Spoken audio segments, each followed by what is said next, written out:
Y bien, sobrinos, vamos a empezar con trabajo de parto. Trabajo de parto es un tema muy extenso. ¿Por qué? Porque vamos a ver consideraciones maternas, los tipos de pelvis, vamos a ver el índice de Bishop, vamos a ver las estaciones de Lee, los planos de Hodge. Entonces, son muchos subtemas que hay que memorizar. Y por esta razón le pongo al tema 3 estrellas, porque aunque se pregunta casi todos los años, es un tema tan extenso que no sabemos qué nos van a preguntar. Entonces no se hace tan rentable a la hora de estudiar. Sin embargo, ahora que estamos iniciando con tiempo, pues hay que verlo. Como les dije, no vamos a profundizar tanto, solamente vamos a ver lo más preguntado. Así que compañeros, sin más introducción, empezamos. Y bien compañeros, vamos a empezar este largo tema con elementos de tocología. Esto es algo que se pregunta bastante en el pase de visita, no así en el ENAR, en realidad es que se pregunta muy poco, al menos desde mi experiencia, no he visto que se pregunte nunca, sin embargo son cosas que debemos conocer. Vamos a empezar con el canal de parto. El canal de parto, recuerden que como su nombre lo dice, es donde va a pasar el producto a través de la madre. Y para esto debemos saber que existe una pelvis mayor, que es esta que les estoy señalando, y una pelvis menor. A la pelvis mayor la vamos a llamar falsa. ¿Por qué? Porque sus diámetros abarcan todo, el ilio, el sacro, el pubis. Sin embargo, se le llama falsa porque aunque sean diámetros muy amplios, pues por aquí no va a pasar el feto, no va a tener ningún problema. Es decir, sí va a pasar, pero va a pasar libremente. El problema va a ser en la pelvis menor, es decir, ya donde está la sínfisis del pubi, el sacro. ¿Por qué? Porque es la parte más estrecha. Entonces la vamos a llamar verdadera, porque aquí es donde verdaderamente el feto va a hacer un esfuerzo por pasar su cabeza, ¿de acuerdo? Entonces, viendo esto, la pelvis mayor, que ya vimos que es la falsa, y la pelvis menor, que es la verdadera, veamos ahora los diámetros más importantes de la pelvis menor. Hay muchísimos compañeros, no les recomiendo que se los memoricen todos, porque son muchas medidas, son muchos nombres y solamente van a perder tiempo. Vamos a ver los 4 más importantes. Primero tenemos el superior, o conjugado obstétrico, que va de la parte superior de la sínfisis del pubis hasta el promontorio. Este mide 10.5 centímetros. Después tenemos el transverso, que este va entre las crestas pectíneas. Ese mide 13.5 centímetros. Luego tenemos el medio, que es el más pequeño, y por eso es muy importante, porque más o menos la cabeza del feto tiene un diámetro de 9.5 centímetros. Entonces, si la cabeza del feto es más grande, pues va a haber una desproporción cefálico-pélvica. Entonces va a ser casi imposible que pase por este diámetro, que es el interespinoso. ¿Qué digo? Al final de cuentas, para eso tenemos las fontanelas, para que haya una cierta deformidad en el cráneo. Sin embargo, pues eso tiene límites, ¿de acuerdo? Y finalmente tenemos el inferior o el bituberoso, que este mide de 11 centímetros a 11.5. De aquí, ¿cuáles hay que memorizar? El conjugado obstétrico, que mide 10.5 centímetros, y el medio, que es el más pequeño, que mide 10 centímetros. Al medio también lo vamos a llamar interespinoso porque pues está entre las espinas, ¿de acuerdo? Ahora vamos a los tipos de pelvis. Y aquí, compañeros, vuelvo a hacer hincapié que esto se pregunta muy poco. Si se los pongo es porque es obligado verlos en el tema. Sin embargo, no se estresen tanto en memorizarlo. Primero recuerden que tenemos la ginecoide, que como su nombre lo dice, esta es la ideal para que una mujer pueda dar a luz vía vaginal. ¿Por qué? Porque los diámetros se prestan bastante bien. Si se dan cuenta, es una pelvis prácticamente circular que va a ayudar a que sea un gran canal de parto. Después tenemos la antropoide, que es esta de acá. Esta antropoide, aunque es aceptable para el parto, si se dan cuenta, por ejemplo, el diámetro biespinoso es un poco más pequeño. Es aceptable para el parto, sin embargo, no tiene tantas facilidades como la misma ginecoide, ¿de acuerdo? Luego tenemos la platipeloide. La platipeloide, esta es menos frecuente, es la menos frecuente de todas, solamente es un 5%. Esta es más ancha que larga, ¿de acuerdo? Esta no es tan ideal para el parto, pero tampoco es la peor. ¿Cuál es la peor? La que tiene el peor pronóstico es la androide.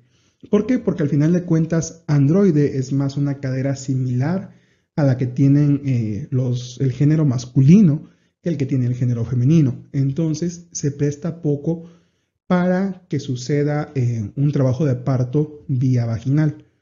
Esta cadera, compañeros, está asociada a mujeres que hicieron mucho ejercicio en la adolescencia. Incluso apenas les hice una pregunta en una sesión de Kahoot, donde que fue pregunta en ARP 2020-2021, si no mal recuerdo, en donde les ponían qué factor de riesgo tiene para una mujer un trabajo de parto complicado. Y una de las respuestas eran hacer mucho ejercicio durante la adolescencia, precisamente por lo que yo les estoy comentando, que la cadera queda de manera androide, se modifican los diámetros y pues termina complicando el parto y pues prácticamente se tiene que recurrir a cesárea porque existe una desproporción cefálico-pélvica. Bien, compañeros, vamos con elementos fetales y estos recuerden que están determinados por las maniobras de Leopold. Las maniobras de Leopold, compañeros, recuerden que ya las vimos en control prenatal. Si ahorita mismo no se acuerdan de ellas, les invito a que vayan a ver el video de nuevo o que hagan sus apuntes porque es algo que se pregunta todos los años. Y no sé por qué razón nos cuesta mucho memorizarlo, y me incluyo, ¿de acuerdo? Así que empezamos con elementos fetales. Primero ya saben qué es la situación. La situación es el eje longitudinal del producto con respecto al eje longitudinal de la madre. Y pues aquí aprovecho esta imagen que no corresponde a esto, pero para que les pueda explicar, ¿de acuerdo? Las presentaciones longitudinales, digamos que vienen en una línea vertical, como es esta. Estas serían unas presentaciones longitudinales. Si fuesen transversales, serían horizontales. Y si fuesen oblicuas, pues serían diagonales. Obviamente, la que más ayuda a un trabajo de parto normal, pues es la longitudinal, ¿de acuerdo? Y afortunadamente es la más común. Y compañeros, les puse este punto porque fue pregunta en ARP 2020. Si el producto está transverso y tiene un dorso inferior, se tiene que realizar cesárea. ¿De acuerdo, compañeros? Bien. Ahora vamos con la presentación. Que la presentación se me hace muy fácil memorizarlo porque pues es la parte del cuerpo que se encuentra más cercana al canal de parto. Entonces pueden ser tres. Cefálica y pélvica, que son las más comunes, y la transversa, que es muy rara, pero bueno, cuando sea eso vamos a encontrar el hombro. La cefálica, que vuelvo a lo mismo, afortunadamente es la más común. ¿Por qué? ¿Por qué digo que es afortunadamente? Porque si tu producto viene longitudinal y cefálico, seguramente va a ser un trabajo de parto sin ningún problema. Solamente hay que considerar el diámetro suboccipito brenmático o biparietal para los cuates. Este diámetro es prácticamente el que nos va a indicar si existe o no una desproporción cefálico-pélvica. Este diámetro va de 9 a máximo 9.5 centímetros. Si llega a medir más de 10, y esto se recuerda en las diapositivas pasadas, el diámetro más pequeño era de 10 centímetros. Entonces, si el diámetro biparietal de la cabeza del feto mide más de 10 centímetros, pues va a haber una desproporción cefálico-pélvica y pues prácticamente va a estar obligando a una cesárea, ¿de acuerdo? Con respecto a la presentación pélvica, aquí les pongo una imagen con las tres tipos de presentación. ¿Es necesario memorizarla? No, solamente que la conozcan, que hay de nalgas completas, de nalgas incompletas donde hay un pie y la nalga, y de nalgas francas en donde no hay ningún pie, ¿de acuerdo? Esta, compañeros, anteriormente no era indicación de cesárea absoluta. ¿Por qué? Porque había una maniobra en donde tú girabas al bebé y lo ponías en posición cefálica. Sin embargo, se dejó de hacer por obvias razones. Era muy traumático tanto para la madre, podías provocar un desprendimiento prematuro de placenta normoinserta, una ruptura uterina, y con respecto al feto, pues lo podías asfixiar. Si tenía el cordón enredado, pues lo asfixiabas. Entonces se dejó de hacer. Por eso es que si ustedes tienen una paciente que digan, voy a ir a que me acomoden el niño, que no lo hagan, compañeros. ¿Por qué? puede ocurrir esto que les menciono. Así que a partir de ahora, todas las presentaciones pélvicas son casi indicativas de cesárea. ¿De acuerdo, compañeros? Concluyendo con los elementos fetales, empezamos con la posición, que no es otra cosa más que la orientación de la presentación con respecto a la pelvis materna. Y aquí las dos más frecuentes va a ser la anterior y la posterior. La anterior, compañeros, es la más común. Y yo quiero que esto se lleven de memoria porque se los pueden preguntar. La posición más común es occipito anterior izquierda. Y en base a esto vamos a realizar todas nuestras maniobras, vamos a hacer prácticamente nuestro trabajo de parto de manera normal, ¿de acuerdo? Ahora, si es posterior, hay que rotarlo hacia anterior y esta puede ser una de las causas de parto prolongado. Entonces, si ustedes ya tienen un parto que no progresa, verifiquen que la posición no esté en posterior y si es así, traten de rotarlo y de esta manera pueden ayudar a acelerar el trabajo de parto. Y finalmente tenemos la actitud, que es el grado de extensión o flexión de la cabeza fetal, es decir, si viene pegado al mentón o si viene hacia arriba. Si tiene menor flexión, hay una menor probabilidad de parto, ¿de acuerdo?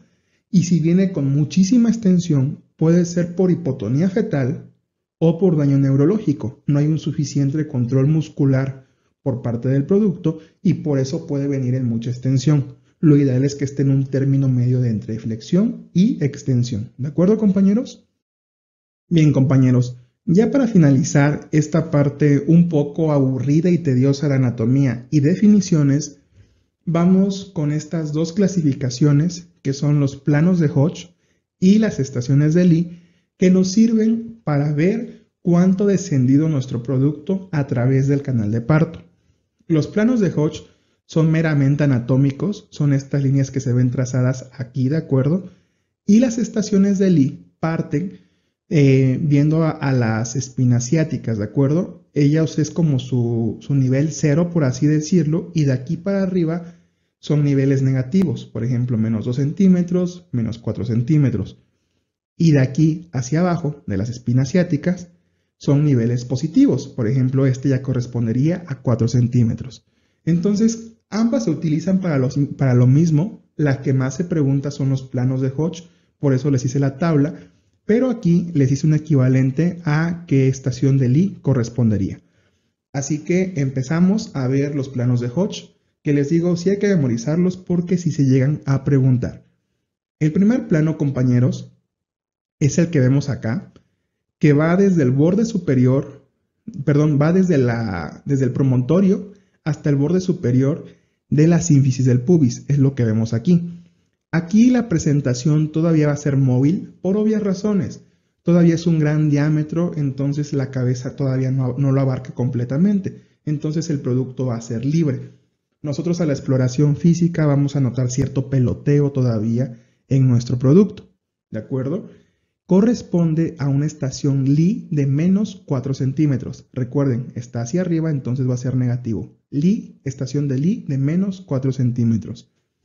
Aquí les puse una mnemotecnia que se la había a un creador de contenido médico. No recuerdo si fue a Médico que se respeta o al doctor García. Saludos. Bueno, ellos decían PR de promontorio. Primero promontorio. Entonces PR ya sabes que está hacia promontorio y así te lo memorizas, ¿de acuerdo? El segundo plano va del borde inferior de la sínfisis del pubis hasta la segunda vértebra del sacro. Aquí, como ya va a ser un diámetro un poco más pequeño, pues la presentación ya va a estar fija y corresponde a una estación de Lee de menos 2 centímetros. Y aquí les pongo la mnemotecnia, segunda vértebra, segundo plano. Esta es más fácil de memorizar que la primera de promontorio, ¿de acuerdo? Ahora vamos con el tercer plano, en donde nuestro producto ya está encajado, es decir, ya está a nivel de las espinas ilíacas, ¿de acuerdo? Aquí, como les dije, ya corresponde a una estación de Lee 0. ¿Y cómo van a recordarlo? Espinas, 3 de espinas. Aquí se los pongo así. Espinas, ¿de acuerdo? No sé si me estén entendiendo las mnemotecnias. Ahorita se las vuelvo a explicar. Pero terminamos esto, ¿de acuerdo? El cuarto plano, compañeros, este ya va desde el vértice del sacro hasta la punta del coxis. Y aquí ya está profundamente encajado y tiene una estación de Lie de +4. Entonces regreso a las mnemotecnias para que sepan cómo lo van a memorizar. El primer plano está en el promontorio, primer promontorio, PR, ¿de acuerdo? El segundo plano está en la segunda vértebra. El tercer plano está en las espinas, 3 de espinas, ¿de acuerdo? Y el cuarto plano, pues ya saben que es la parte final, el borde del coxis con el vértice del sacro. Entonces, compañeros, estos son los planos de Hodge y las estaciones de Lie. Y ahora sí, después de esa gran introducción de anatomía, vámonos ya directamente con trabajo de parto. Lo vamos a definir como el conjunto de fenómenos activos y pasivos que permiten la expulsión del feto por, y esto es muy importante, vía vaginal, ¿de acuerdo? Lo vamos a dividir en 3 periodos, compañeros. El primer periodo inicia con la dilatación, el segundo periodo con la expulsión del producto y el tercer periodo con el alumbramiento, es decir, cuando ya sale la placenta, ¿de acuerdo? El primer periodo lo vamos a dividir en 2, en fase latente y fase activa. Ahorita profundizamos más en esa parte. Solamente mencionar que en la fase latente es menos de 5 centímetros y la fase activa es más de 5 centímetros. En la fase latente, compañeros, no se recomienda hospitalizar a las pacientes porque como es un periodo muy largo, dependiendo de si sea nulípara o multípara, pero puede ir de 12 a 18 horas, no se recomienda que esté en sala de labor la paciente porque hay mucho estrés e incluso se podría considerar como violencia obstétrica, entonces lo ideal es que lo pase en su casa, salvo que tenga factores de riesgo que les voy a mencionar más adelante. Ya para la fase activa, es decir, ya que haya contracciones constantes, hay una dilatación mayor a 5 centímetros, ahí sí ya tenemos que tener en sala de labor. Para el segundo periodo, que es la expulsión, aquí ya tiene que haber una dilatación completa, es decir, de 10 centímetros. Y aquí pues sí ya tenemos que pasarla a sala de expulsión. Y bueno, la duración de este es más o menos de 30 a 60 minutos e incluso se puede prolongar hasta 2 horas. Y ya en el tercer periodo, que es el más corto de todos, el alumbramiento, y pues ya es el más fácil. Y aquí el riesgo solamente es de las hemorragias que pueden ocurrir, que también lo vamos a ver. El alumbramiento consiste solamente en extraer la placenta, ¿de acuerdo? Dura más o menos 30 minutos. Como les digo, más adelante vamos a ver las maniobras que utilizamos y las técnicas y estrategias que debemos tomar para que no tengamos una hemorragia puerperal. Empezamos con el primer periodo, que como ya se los comentaba, lo dividimos en 2 fases, en una fase latente y en una fase activa. La fase latente ya empiezan las contracciones dolorosas, ¿de acuerdo? No son tan constantes, tan regulares, pero pues ya están presentes y se empiezan a acentuar cada vez más conforme avance la fase latente. Las modificaciones cervicales, esto ya se los he comentado muchas veces, debe haber una dilatación cervical menor a 5 centímetros y un borramiento menor al 50%. Y aquí abro un paréntesis para recordar la clase pasada. Recuerden que estábamos viendo parto pretérmino y nosotros para hacer un tratamiento tocolítico en un parto pretérmino deberíamos haberlo hecho en una fase latente, es decir, en una dilatación menor a 5 centímetros y en un borramiento menor a 50%. ¿Por qué? Porque recuerden que si ya el paciente tenía más de 5 centímetros o un borramiento mayor al 50% u 80%, ya lo considerábamos como que, según el índice de Gruber, que pues el tratamiento tocolítico no iba a funcionar y que debíamos atender el trabajo de parto. Entonces, abrí este paréntesis para que quede claro esta parte. La fase latente puede ser reversible en caso de ser necesario, es decir, que todavía tengamos un producto que no cumpla con su maduración, pero la fase activa ya no es reversible. Si ya entró a fase activa, por mucho que ustedes utilicen un tratamiento tocolítico, no va a funcionar y aparte podemos generar ciertas complicaciones, ¿de acuerdo? Regresando a la parte de fase latente y cerrando el paréntesis, La fase latente, cuando es una nulípara, dura de 18 a 20 horas y cuando es una multípara, dura de 12 a 14 horas. Obviamente, la multípara, entre más gestas, menor va a ser la duración. Sin embargo, y esto se los comento por experiencia, nunca se confíen de una embarazada en trabajo de parto. Sea multípara, sea nulípara, estén al pendiente de ella. A mí me pasó que una nulípara en fase activa terminó en 1 hora y me dio camazo, entonces tuve que pagar pastel. Así que si van a ser ginecos, si están rotando o si van a ser médicos generales, que esperemos que no, porque para eso están estudiando para la especialidad, sepan que no se tienen que confiar, ¿de acuerdo? Y bueno, vámonos con fase activa. La fase activa, compañeros, aquí ya hay una actividad uterina regular y dolorosa. Aquí son contracciones dolorosas, pero no regulares, son irregulares. Aquí en la fase activa ya son regulares. Y como comentaba, las modificaciones son más de 5 centímetros de dilatación y más del 50% del borramiento. Y la duración en nulíparas es de 8 a 18 horas y en multíparas es de 5 a 12 horas. Como lo acabo de comentar, compañeros, es muy variable. Estos son solamente aproximaciones, nunca se confíen, por favor. ¿Qué hay que hacer en este primer periodo? Como lo comentaba, el ingreso a sala de labor debe ser a partir de la fase activa. Y esto les recomiendo que se lo expliquen a las pacientes. Porque nosotros cuando estamos en triage para ver quién entra y quién no, le decimos, no, todavía falta, vayas a caminar, vayas a su casa.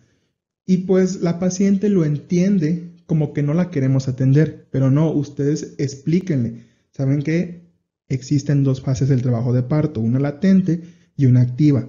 Usted está en la fase latente, no se recomienda que esté en sala de labor porque se va a estresar, puede haber complicaciones como que se prolongue su fase, va a sufrir un estrés, no vale la pena que esté acá. Y ya le dice, cuando empiece a sentir contracciones regulares, ahora sí ya viene, o le pueden dar un aproximado del tiempo en cuanto a regresar. No solamente decirle ya váyase porque todavía le falta. Hay que ser más claros, compañeros, porque a veces sí nos falta un poquito de comunicación con los pacientes. Y algo que les puse con negritas, compañeros, es que la GPC del 2019 ya no recomienda la realización del partograma. Y esto lo comento porque yo creo que muchos hicieron o hicimos el internado del 2019 para acá y en los hospitales se sigue utilizando el partograma. Entonces ya no se recomienda hacer, aunque sinceramente la misma guía de práctica clínica se contradice un poco porque dice ya no hagas partograma, pero sí tienes que estar vigilando su dilatación, le tienes que hacer historia clínica, es decir, lo mismo que contiene el partograma, solamente que ya no trabaja. Así que, al menos para términos ENAR, ya nos hace el partograma, ¿de acuerdo? Pero otras cosas que ya nos recomienda la guía de práctica clínica son la pelvimetría, la tricotomía, oxitocina, enemas, sondaje, amniotonía, y uso de antiespasmódicos. Y pues tristemente en los hospitales se sigue haciendo, compañeros, no me dejarán mentir. Yo creo que muchos nos hemos dado cuenta de que algunos pacientes llegan y les abren a la oxitocina. Sin embargo, para términos ENAR y para la vida, esto es violencia obstétrica, ¿de acuerdo? Puede haber problemas, entonces ya no se hace al menos de que sea necesario. Por ejemplo, la oxitocina, al menos de que haya indicaciones donde falte maduración cervical. Los enemas igual, al menos que la paciente lo solicite así, lo mismo con el sondaje y el uso de antiespasmódicos. Debemos tener esas consideraciones. Ya en el tema de perlas, vamos a ver violencia obstétrica, porque se ha preguntado en los últimos 2 o 3 años, así que es importante que ustedes lo conozcan. ¿Qué sí hay que hacer, compañeros? Hay que vigilar contracciones cada 30 minutos. Este segundo punto, el de registro cardiotocográfico, lo considero muy importante porque se preguntó en el ENAR 2021, ponían un caso clínico de una paciente, si no mal recuerdo era residente de ginecología o algo así, que había llevado un buen control prenatal, no tenía factores de riesgo y la opción era, ¿cuál es el siguiente procedimiento a hacer? Y en una venía el registro cardiotocográfico. Y ese, compañeros, no se hace de rutina en todos los embarazos de bajo riesgo, solamente hay que hacerlo en caso de sospecha de sufrimiento fetal, en caso de comorbilidades de la madre como preeclampsia, etc., pero no de rutina. De rutina se puede hacer el Doppler, o el PINAR, pero el registro cardiotocográfico prohibido en pacientes de bajo riesgo sin que tienen un embarazo normoevolutivo, ¿de acuerdo? El tacto vaginal, compañeros, ese hay que hacerlo cada 2 horas durante fase activa, ¿de acuerdo? Se puede hacer más solo en caso de ser necesario. ¿Por qué? Porque ya lo vimos en el tema anterior. Recuerden que podemos provocar una coriomiolitis por Mycoplasma hominis, entonces de tanto hacer tactos vaginales. Y pues en caso de que tuviese una placenta previa o algo, pues podemos ocasionar un gran problema. Entonces los tactos vaginales hay que limitarlos, ¿de acuerdo? También hay que estar vigilando frecuencia cardíaca fetal, como ya les dije, tanto con Doppler o PINAR cada 30 a 45 minutos. Y se puede acompañar de un familiar o un personal de salud, ¿de acuerdo?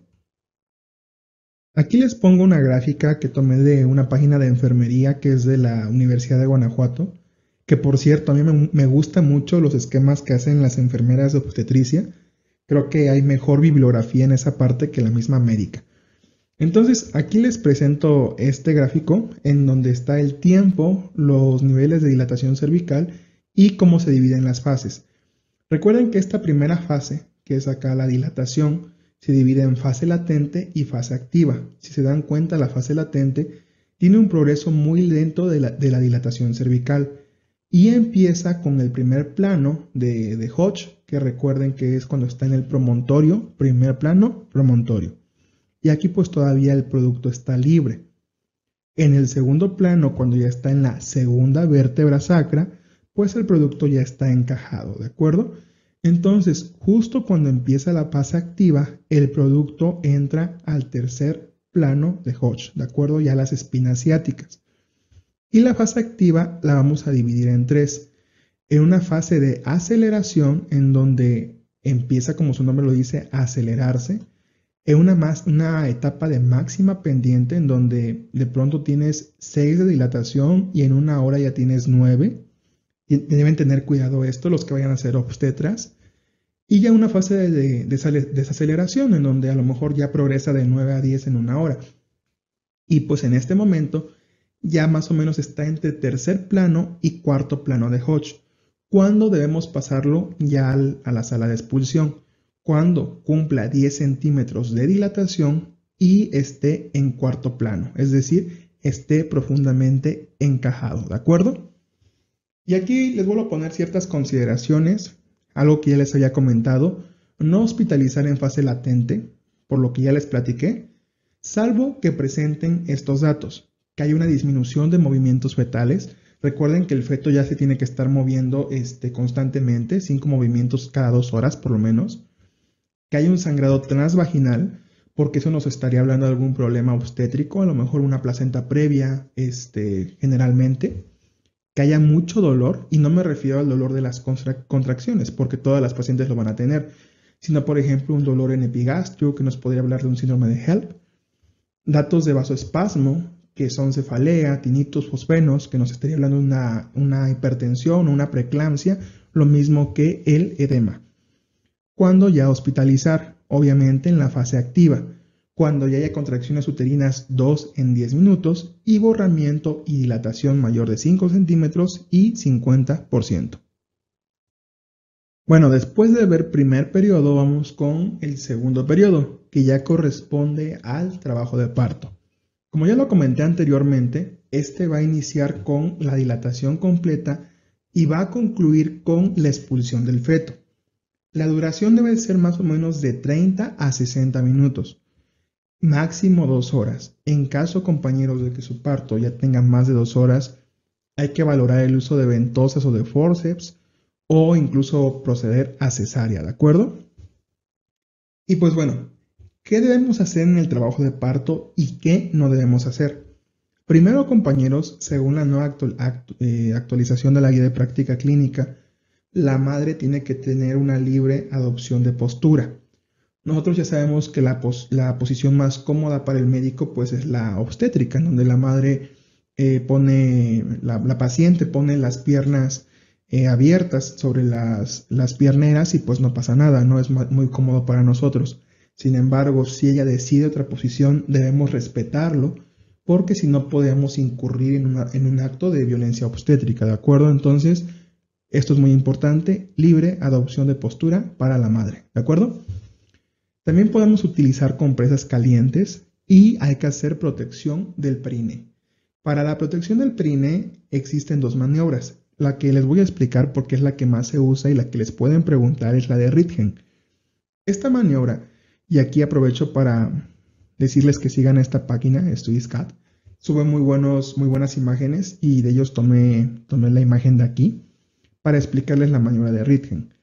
La maniobra de Ritgen, compañeros, con su mano hábil van a presionar, digamos, la parte posterior de la vagina, esto con el fin de evitar algún desgarro, y con la otra mano van a detener, digamos, la cabeza del producto.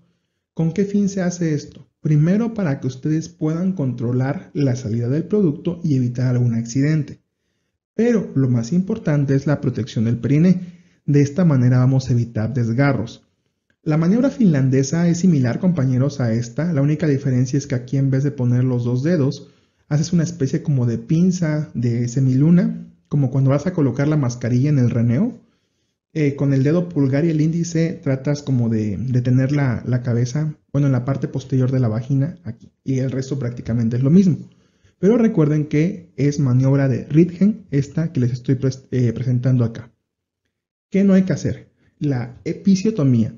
La episiotomía sí se puede hacer, obviamente, pero con las indicaciones necesarias. Generalmente una desproporción cefálico-pélvica, a lo mejor un trabajo de parto prolongado, una primigesta, y ya. Y ya en los demás pacientes, pues está contraindicado, ¿de acuerdo? Y la maniobra de Christeller, que es donde tú te ponías en la parte superior del fondo uterino, bueno, mejor dicho, en la parte del fondo uterino ya cercano al pecho de la madre, y presionabas para que el producto saliera, esa está totalmente prohibida. Tristemente se sigue haciendo, no se debería hacer, porque podemos provocar una ruptura uterina y puedes poner en riesgo la vida del binomio. Bien, compañeros, vamos a ver los mecanismos del trabajo de parto haciendo un pequeño paréntesis, porque al menos se pregunta en algún simulador, ¿de acuerdo? Entonces lo tienen que conocer. No hay necesidad de memorizar más de lo que yo les estoy poniendo. Entonces, lo primero que sucede es el encajamiento del producto, cuando pasa del primer plano de Hodge al segundo plano, ¿de acuerdo? Ya que sucede esto, va a empezar el descenso, y con el descenso va a haber una cierta flexión de la cabeza. ¿Para qué? Para que se amolde correctamente al canal de parto y sea más fácil su salida. Ya que existe esta flexión, y aquí viene lo preguntado, lo primero que ocurre es una rotación interna, ¿de acuerdo? Después sucede, ahora sí, la extensión y una rotación externa. Entonces les digo, lo que les pueden preguntar es, ¿qué va primero, la rotación interna o la externa? Bueno, ustedes van a poner primero la interna, ¿de acuerdo? Y ya después de la externa, ahora sí ya terminamos con la expulsión. ¿Hay que saber algo más de esto? No, solamente memorizarse esto, que les digo es fácil de entender. ¿Por qué? Porque primero el producto se tiene que encajar, luego tiene que descender, luego se tiene que flexionar, luego rotar internamente, luego extenderse, rotar externamente y ahora sí salir. Suena fácil así como lo estoy diciendo, aunque sé que es un poco más difícil, pero les digo, memoricen esto, que primero es la rotación interna y luego la externa, ¿de acuerdo? Otro subtema que se puede preguntar es la episiotomía y la analgesia. Digo, esta parte del mecanismo del trabajo de parto y de la episio y analgesia se los estoy poniendo en esta segunda parte de expulsión porque de esta manera se van a recordar que esto hay que hacerlo durante la expulsión, ¿de acuerdo? Pero bueno, regresando al tema, episio y analgesia, ¿hay que conocerlo? Sí, pero solamente puntos clave que se pueden preguntar. Lo que se va a preguntar de episio es que es de primera elección la técnica medio lateral, que es la que tenemos acá. Algunos no la hacen en algunos hospitales porque es un poco más difícil de reparar, hacen generalmente la media. Sin embargo, la medio lateral es la de elección porque es la que tiene menos complicaciones. ¿Cuáles son las complicaciones? Que haya edema, hemorragia, desgarros, hematoma e infección. Y aprovechando que estamos hablando de infección, mencionar que el tratamiento para alguna infección por episiotomía es alguna cefalosporina de segunda o tercera generación, o bien podemos dar eritromicina y clindamicina o metronidazol, ¿de acuerdo? ¿Qué complicaciones tardías puede tener la episio? Dispauremia, es decir, dolor a las relaciones sexuales, adherencias y endometriosis. Efectivamente, compañeros, puede haber un implante endometriósico ahí y la paciente posteriormente puede tener endometriosis, ¿de acuerdo? ¿En quién lo vamos a hacer? Recuerden que el episio no va de cajón en todas las pacientes, solamente en pacientes con productos macrosómicos que vayamos a utilizar forceps, que haya distocias, que sea nulípara o periodos expulsivos prolongados. ¿A partir de cuánto? A partir de 1 hora, ¿de acuerdo? Ahora vamos con la parte de analgesia. La analgesia, compañeros, al igual que el episio, no se aplica a todas las pacientes. Esto solamente que ellas lo soliciten, ¿de acuerdo? Esto es muy importante, se tiene que aplicar en la fase activa, no en el segundo periodo de parto, ¿de acuerdo? No en la expulsión, se tiene que aplicar en la fase activa y que aplicamos una analgesia epidural, memorícense esa parte, analgesia epidural con anestésico local, que generalmente utilizamos opioide. Recuerden, solo que la paciente lo solicite. Y vuelvo a hacer hincapié en esto, no en el trabajo de parto, no en la segunda fase del trabajo de parto. Tiene que ser en la fase activa, en la dilatación. ¿De acuerdo, compañeros? Y también podemos utilizar medidas psicoprofilácticas, que la paciente cambie de posición, alguna compresa caliente, algún masaje, que camine, etcétera, ¿de acuerdo? Pero recuerden esto, aplicar analgesia epidural con analgésico con opioide, ¿de acuerdo? Y ya para acabar el trabajo de parto, concluimos con el tercer periodo, que es el alumbramiento. Esto inicia con el pinzamiento del cordón hasta la expulsión de la placenta. Y aquí abro un paréntesis, esto lo vamos a ver de nuevo en Reneo, ya casi estamos por llegar a pediatría, es de los primeros temas. Yo creo que en 3-4 días lo vemos. Lo primero que tenemos que hacer, compañeros, es el pinzamiento del cordón. Y puede ser dos tipos de pinzamiento. Un pinzamiento tardío, que es el más recomendado porque de esta manera disminuyes el riesgo de anemia del niño. Tiene muchísimos beneficios, ¿de acuerdo? Y tiene que ser durante 30 a 60 segundos. Sin embargo, tiene que ser un pinzamiento inmediato en pacientes que la madre esté inestable, como en desprendimiento prematuro de placenta normoinserta, pacientes con ruptura uterina, con paro cardíaco, o que el feto esté inestable en alguna asfixia neonatal. Ahí inmediatamente tienes que pinzar el cordón para empezar con los pasos de reanimación, y también en pacientes con incompatibilidad del grupo RH. ¿Por qué? Porque acuérdense que la finalidad de hacer un pinzamiento tardío es que la sangre del cordón umbilical, que es rica en células madre, pues, digamos, llega al producto. Sin embargo, si hay una incompatibilidad del grupo RH, pues vas a provocar que haya una reacción alérgica y pues puede haber complicaciones, ¿de acuerdo? Entonces, en estos casos tiene que hacer un pinzamiento inmediato y en caso de pacientes sanos, un pinzamiento tardío aproximadamente entre 30 y 60 segundos, ¿de acuerdo? Y aquí finalizo que en la incompatibilidad del grupo RH solamente hay que pinzar el extremo fetal. No sé si ustedes, compañeros, han atendido partos, pero si no les explico. Cuando ustedes reciben al producto, tienes que hacer dos pinzamientos, en la parte del extremo fetal y en la parte del extremo materno. Entonces, queda un espacio como de 2-3 centímetros y ahí haces el corte, ¿de acuerdo? Aquí en el grupo RH solamente pinzas extremo fetal, ¿de acuerdo? Y de ahí cortas. Y ya el resto el resto del cordón lo puedes utilizar para ayudarte a hacer el alumbramiento. ¿De acuerdo, compañeros? Espero haya quedado clara esa parte. Según yo, tenemos en este curso muchos que les gustaría hacer gineco-obste, entonces seguramente se están disfrutando el tema. Y bueno, compañeros, en el tercer periodo, algo que es muy importante y lo veremos a profundidad en el siguiente tema, es el manejo activo para disminuir el riesgo de hemorragia posparto. Para eso vamos a utilizar uterotónicos, esto va de ley, siempre se les aplica oxitocina Tenemos algunas otras alternativas como ergonovina. Les digo, lo vamos a ver a profundidad en el siguiente tema. También para evitar el riesgo de hemorragia, al momento de extraer la placenta, tenemos que hacer una tracción controlada. Ustedes toman las pinzas y empiezan a tirar poco a poco. Y de preferencia hacer un masaje uterino para que no haya una atonía uterina. Como les vuelvo a repetir otra vez, lo veremos ya en la siguiente clase a profundidad. Y esto que les estoy mencionando se llama maniobra de Brandt-Andrews, ¿de acuerdo? Que es tirar la placenta lentamente haciendo presión en el abdomen. Digamos, tiran la placenta con la mano hábil y con la mano menos hábil hacen una presión en el abdomen como una especie de masaje y van girando la placenta sobre su propio eje para que sea más fácil despegarla. ¿De acuerdo, compañeros? Esto se los estoy ilustrando, no se los van a preguntar, pero se los comento para que sea más fácil memorizarlo. Lo que sí se puede preguntar es la maniobra de Brandt-Andrews, o sea, nada más el puro nombre. Y compañeros, recuerden que ya que tengan la placenta, ustedes deben de verificar su integridad revisando la cara fetal primero y ya después la cara placentaria. Y bien, compañeros, les hice este pequeño algoritmo que estaba en la guía de práctica clínica un poquito más largo, pero se los sinteticé.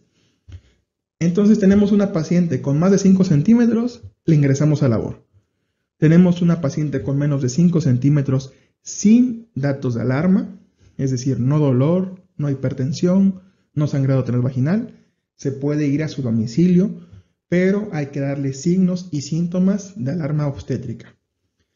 Pero siempre que llegue una paciente con probable inicio de trabajo de parto, deben auscultar la frecuencia cardíaca fetal, que recuerden que tiene que estar entre 120 a 160.